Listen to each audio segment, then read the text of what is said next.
आप सोचिए कि जीवन जीने के लिए पानी पीना तो सामान्य बात है, हर आदमी का हक है कि वो पानी पी सके, मंदिर में जा सके, सड़क पे चल सके, अच्छी कपड़े पहन सके। ऐसी सिचुएशन है एक जिले में जहां मैं गया, राजस्थान में, और उन्होंने कहा कि मंगलवार के दिन दलितों का चेहरा नहीं देखा जाता है।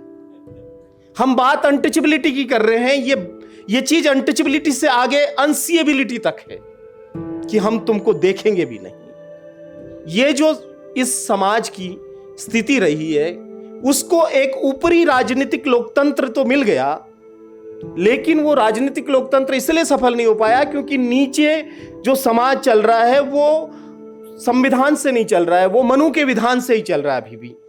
तो सबसे पहले तो मैं आज 26 जनवरी का बधाई देता हूं आप सब लोगों को। हमारे संविधान के लागू होने का जो 75वां साल गिरह हैं, उस पर आप सबको मुबारकबाद। सीडीएस ने ये आयोजन किया, इसके लिए सीडीएस को बहुत धन्यवाद। इतना शानदार बिल्डिंग आई थिंक पूरे देश में हमारे लोगों का कहीं पे भी किसी ऑर्गेनाइजेशन का नहीं होगा जो यहाँ पर आप लोगों ने बनाया। इसके लिए आप सब लोगों को बहुत बहुत बधाई। हम यहाँ से एक चीज़ लेकर के जा रहे हैं कि केवल इवेंट्स करने से हमारा समाज आगे नहीं बढ़ेगा, बल्कि हमको इस तरीके के इंस्टीट्यूट भी बनाने होंगे, चीज़ों को इंस्टीट्यूशनलाइज भी करना होगा। ये समझ हम आपके यहाँ से ले जा रहे हैं, इसके लिए बहुत बहुत मुबारक। बाबा साहब अम्बेडकर ने संविधान का ड्राफ्ट सौंपते वक्त में जो उनका बहुत फेमस भाषण में कॉन्ट्रडिक्शन की बात कही, मुझे लगता है कि आज हम उसको बार बार याद कर रहे हैं कि संविधान का सपना क्या था और उसकी आज की हकीकत क्या है। क्योंकि जो बात संविधान ने कही और जो चिंता डॉक्टर अंबेडकर ने जाहिर की, वो आज समझ में आता है कि वो कितना आगे का सोचते हुए वो सारी बातचीत कह रहे थे। तो इसलिए जब डॉक्टर अंबेडकर कह रहे थे कि राजनीतिक लोकतंत्र सफल कर अगर होना है तो उसके लिए सामाजिक और आर्थिक गैरबराबरी को खत्म होना बहुत ज़रूरी है। लेकिन मुझे लगता है कि सरकार ने एक वोट एक मूल्य एक व्यक्ति, वो ही सारी चीज़ को सोचते हुए सोच लिया कि सब कुछ हमने दे दिया है और आपको संविधान दे दिया है, कानून दे दिया है, लेकिन क्या सामाजिक गैर बराबरी खत्म हुई? मैं जिस जगह से आता हूं और आप भी सभी जहां जहां से आते हैं, हर दिन हम आज भी ये सुनते हैं कि लोगों को सामान्य जो एक नागरिक अधिकार है उसको प्राप्त करने के लिए भी मरना पड़े। मेरे अपने स्टेट में तो ऐसी भी कहानियां हैं जहां अगर कोई दलित मूंछ रख ले तो इसलिए उसको मार डाला गया। या गंदम जी जिस जिले में रहे, वहां तीसरी क्लास का बच्चा स्कूल में एक मटकी को छू लिया, इसलिए टीचर ने मार डाला क्योंकि दलित था बच्चा। या घोड़ी पर बैठने के लिए दुल्हों को, दूल्हा दुल्हन को घोड़ी पर बैठने के लिए कई जिलों में ऐसा सिचुएशन है कि जैसे गृह युद्ध छिड़ा हुआ हो। हमारे यहाँ एक आईपीएस दलित अधिकारी को, दलित आईपीएस को अपनी शादी में घोड़ी पर बैठने के लिए पूरे जिले का जाप्ता लाना पड़ा। कई बार ऐसी हालत हो जाती है कि लगता है कि ये शादी करने जा रहा है या इसको जेल में कहीं ले जाया जा रहा है। इतना पुलिस वाला उसके इर्द गिर्द घूमते हैं। बाराती कम होते हैं और पुलिस वाले ज्यादा होते हैं। आप सोचिए कि जीवन जीने के लिए पानी पीना तो सामान्य बात है, हर आदमी का हक है कि वो पानी पी सके, मंदिर में जा सके, सड़क पे चल सके, अच्छी कपड़े पहन सके।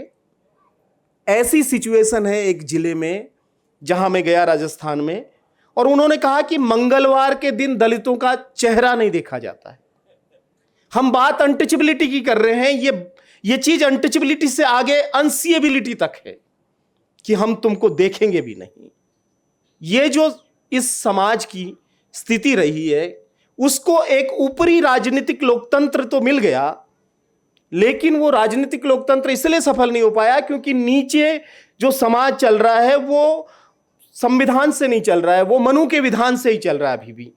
और मनुस्मृति से अगर समाज चलेगा, जाति पंचायतों से समाज चलेगा, तो फिर आप ये सारी कहानियां सुनेंगे जहां पर लड़का और लड़की ने प्रेम किया और शादी की तो उनको हैंग कर दिया, कहीं पे मार डाला गया। ये सब चीजें जो है ये रोज हम ये सब चीजें सुन रहे हैं। तो इसलिए मुझे लगता है कि ये जो सामाजिक और आर्थिक गैर बराबरी को खत्म करने का टास्क पूरा करने का जो बाबा साहब ने कहा, वो नहीं होने से राजनीतिक लोकतंत्र भी कमजोर है। वो भी ठीक से नहीं, वो अधिकार मिला, लेकिन मुझे कई बार लगता है कि वो कागजों में अधिकार है, वो हकीकत में जो अधिकार होना चाहिए वो नहीं दिखता है। हमारा संविधान का प्रियम्बल सामाजिक न्याय और राजनीतिक न्याय की बात करता है, अवसरों की समानता की बात करता है, लेकिन मुझे लगता है कि न्याय बहुत दूर का शब्द है। एक सिविल राइट्स एक्टिविस्ट के नाते मैं रोज देखता हूं कि न्याय की लड़ाई बहुत आगे की लड़ाई है। हरगोपाल सर और हम जिस सत्र में थे, उनके आने में देरी हुई तो मैं थोड़ी देर बात कर रहा था, तो मैं अक्सर ये कहता हूं कि मैं एक मानव अधिकार संगठन में काम करता हूं, मानव अधिकारों के लिए लड़ने के लिए, लेकिन हमारी लड़ाई, दलितों की लड़ाई तो यह है कि हमको पहले मानव तो मानो, हमको आप इंसान मानेंगे तो इंसानों के अधिकारों की लड़ाई हम लड़ेंगे। वो लड़ाई तो दूसरा कदम है। पहला तो यह है कि हमको इंसान ही नहीं मान रहे, आप जानवर से भी बदतर है, जहां पर लोग हमारा हाथ का छुआ हुआ पानी नहीं पीते हैं लेकिन गाय का मूत्र पी लेते हैं, वो पवित्र है, उसमें कोई दिक्कत नहीं है। गाय मर जाती है, उसका कोई स्किन उतार रहा है, तो हरियाणा में 5 दलितों को जिंदा जला दिया गया, और जब कहा गया कि ये क्यों किया, तो वीएचपी का राष्ट्रीय महासचिव गिरिराज किशोर कहता है कि गाय हमारे लिए दलितों से ज्यादा पवित्र है। तो क्या संदेश है? संदेश ये है कि तुम जानवरों से भी नीचे हो, अभी तुम इंसान भी नहीं हो। तो एक तो इंसान होने की लड़ाई और फिर इंसान होने के नाते अधिकारों की लड़ाई, 2 तरह का एक संघर्ष हमारी जिंदगी में होता है। तो मुझे लगता है कि हमारे पूरे दलित आंदोलन ने सामाजिक गैर बराबरी की लड़ाई को तो बहुत गंभीरता से लिया है, और उसके लिए लड़ाई भी लंबी लड़ी है, और संविधान का शायद सबसे ज्यादा उपयोग अगर कहीं हुआ है तो वो सामाजिक गैर बराबरी को खत्म करने के लिए हुआ है। लेकिन सामाजिक गैर बराबरी की लड़ाइयां तब तक सस्टेन नहीं कर पाती है जब तक हम आर्थिक रूप से मजबूत नहीं हो जाते हैं। हम जितने भी लोगों की लड़ाई लड़ते हैं, जितने विक्टिमों के संघर्ष लड़ते हैं, केसेस लड़ते हैं, थोड़े दिनों के बाद में वो लोग जो लोग उनका शोषण करते हैं, जो लोग उन पर एट्रोसिटी करते हैं, उनके साथ उनको समझौता करना पड़ता है, क्योंकि वो उनके खेतों में काम करते हैं, उनके फैक्ट्री में काम करते हैं, उनको अपना जीवन जीने के लिए उन पर निर्भर होना पड़ता है। तो मुझे लगता है कि सामाजिक गैर बराबरी को अगर खत्म करना है तो उसको तब खत्म किया जा सकता है जब आर्थिक गैर बराबरी को भी हम खत्म करें। तो हमारी सारी लड़ाई अस्मिता की लड़ाई है, लेकिन मुझे लगता है कि अस्मिता की लड़ाई को और आगे ले जाने की जरूरत है। और आज यहां से इस नेशनल कॉन्फ्रेंस से यह भी निकले कि हम इस अस्मिता की लड़ाई को अस्तित्व की लड़ाई तक ले जाएंगे, क्योंकि हमारे अस्तित्व का सवाल अभी बनाया है, और वो जो है वो तब होगा जब हम जितना भी रिसोर्स है, उस रिसोर्स में हमारा जो हक है, उसको हम, उस लड़ाई को हम कहीं न कहीं आगे ले जाएं। क्योंकि जितने भी कानून बने, चाहे वो पीसीआर एक्ट बना, पीओए एक्ट बना, मैनुअल स्क्वेंजिंग पर बने, और भी चीजें बनी, वो सारी चीजों की लड़ाइयां वहां जाके खत्म हो जाती है जहां हमारे लोग निर्भर करते हैं किसी न किसी और लोगों की तरफ।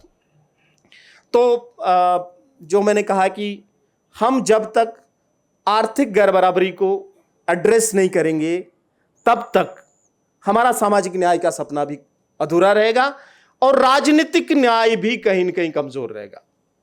क्योंकि भले ही हमको वोट का अधिकार मिला, लेकिन वोट जिस तरीके से खरीदा जा रहा है, उससे लगता है कि राजनीतिक लोकतंत्र कितना मजबूती से रहेगा। या अभी बहुत सारे ईवीएम को लेकर के और बहुत सारी चीजें हैं, चुनाव आयोग की इतना संदेहास्पद है, तो इन सब चीजों को एक दूसरे से मिलाया नहीं जाएगा जब तक राजनीतिक लोकतंत्र, सामाजिक लोकतंत्र और आर्थिक लोकतंत्र सभी चीजें मिलकर के अगर काम करेगी, तो ही हमारा जो लोकतांत्रिक चीजें हैं वो मजबूत हो सकती है। हमारी अगर कोई आर्थिक मजबूती रही है या मध्यम वर्ग उभर के आया है, तो मुझे लगता है कि उसका एकमात्र कारण जो बना वो था शिक्षा और नौकरियों का रिजर्वेशन। वहां से जो लोग पढ़ लिख करके किसी नौकरियों में गए, उन्होंने हमारे समाज का मध्यम वर्ग बनाया और थोड़ा सा कुछ इस समाज में आया। लेकिन अभी हम क्या देख रहे हैं, सारा जिस तरीके से ग्लोबलाइजेशन के बाद प्राइवेट हुआ है, अभी जॉब अपॉर्चुनिटी किधर है? कई सारे ILO वगैरह की रिपोर्ट्स आई है, वो कह रहे हैं कि जॉब अपॉर्चुनिटी जो है वो 96% चली गई है प्राइवेट सेक्टर में। तो जब 96% जॉब अपॉर्चुनिटी कहीं और चली गई है, तो फिर हमको जहां पे जॉब, जहां रिजर्वेशन है, वहां क्या मिल रहा है? कुछ मिलने वाला नहीं है। तो मुझे लगता है कि आज यहां मंच पे भी बात हुई और हमें ये प्रस्ताव जरूर लेना चाहिए कि हमें निजी क्षेत्र में आरक्षण के लिए एक पूरा देशव्यापी आंदोलन हैदराबाद से शुरू करना चाहिए। और मैं इसलिए बहुत उम्मीद के साथ हैदराबाद में ये बात कह रहा हूं कि बाबा साहब अंबेडकर ने तो हैदराबाद को भारत की राजधानी बनाने तक की बात भी कही थी, और ये एक ऐसी जगह है जहां से शायद ये विचार निकले। यहां से SC/ST सब प्लान का विचार निकला, आप लोगों ने पूरा किया, और वो कई राज्यों में गया, राजस्थान में भी आया, और थोड़ा बहुत उसका हमें भी उसका फायदा मिला। मल्लापल्ली लक्ष्मैया जी खुद मौजूद रहे उसमें, और वहां कानून बना, और अभी हर साल 3000 करोड़ रुपया SC/ST के लिए अलग से उसमें रखा जा रहा है। लेकिन जब तक केंद्रीय स्तर पर एक कानून की हम मांग नहीं उठाएंगे, मुझे लगता है कि वो हमारी आबादी के अनुपात में बजट का जो हमारा मांग है, उसको भी हमें एक बड़े प्रस्ताव के रूप में लेना चाहिए। मुझे एक और चीज लगती है, बाबा साहब ने अपने अंतिम भाषणों में से एक जगह पे ये भी कहा कि मैं अपने वर्ग के ग्रामीण क्षेत्र के लोगों के लिए बहुत नहीं कर पाया, मैंने शहर के लोगों के लिए, मध्यम वर्ग के लिए, पढ़े लिखे लोगों के लिए बहुत कुछ किया। मुझे लगता है कि वो चीज वहीं पर अभी भी अटकी हुई है। हमारी बहुत बड़ी आबादी गांवों में एग्रीकल्चरल लेबरर हैं, और उनके साथ बहुत तरह का अन्याय, अत्याचार और शोषण है। और अभी हमारे पूरे आंदोलन में लैंड रिफॉर्म का मुद्दा पूरी तरीके से गायब है। हम उस पर बात ही नहीं करना चाहते, हम चर्चा ही नहीं करते उस पर। तो भूमि सुधार का, भूमि वितरण का, लैंड रिडिस्ट्रीब्यूशन का जो मामला है, उसको भी हमारे आंदोलन को लेना पड़ेगा, क्योंकि अभी भी बहुत सारी कम्युनिटी जो SC और ST में हैं, वो लैंडलेस हैं, वो ऐसी चीजों के लिए लड़ रहे हैं। हमारे यहाँ जो नोमैड कम्युनिटी है, गुमंतु समुदाय है, उनके पास न तो उनके पास जमीन है रहने के लिए, न खाने के लिए, और न ही शमशान में दफन करने के लिए। तो मुझे लगता है कि लैंड रिफॉर्म को भी आप लेंगे तो बहुत अच्छा एक चीज रहेगा। अंतिम चीज और कह करके मैं अपनी बात खत्म करूंगा। बुद्धा ने सम्यक आजीविका की कही कही, और कबीर अपने उसमें कहते हैं कि कबीरा खड़ा बाजार में। इतने साल पहले कबीर बाजार में खड़ा था, हम किधर खड़े हैं? हमारी सारी कम्युनिटियां प्रोडक्शन करने वाली कम्युनिटियां हैं, ट्रेड करने वाली कम्युनिटियां हैं, लेकिन आज की तारीख में हम बाजार से बाहर हैं। तो कैसे हम बाजार में अपनी जगह बना सकें, उसके लिए जो भी मैकेनिज्म बन सके, उन सब चीजों के लिए भी हमें करना चाहिए। यहां जो संविधान स्तंभ आपने स्थापित किया, मल्लापल्ली लक्ष्मैया जी ऊपर जो आपने स्थापित किया, मैं उसको बहुत ही क्रांतिकारी और बहुत ही अलग तरह का आपने एक विचार जो बनाया और आपने यहां स्थापित किया। मैं यहां कहना चाहता हूं कि हम राजस्थान में बहुत सारे गांवों में, और जिस इलाके में मैं रहता हूं, वहां की हर ग्राम पंचायत में हम संविधान स्तंभ को स्थापित करेंगे।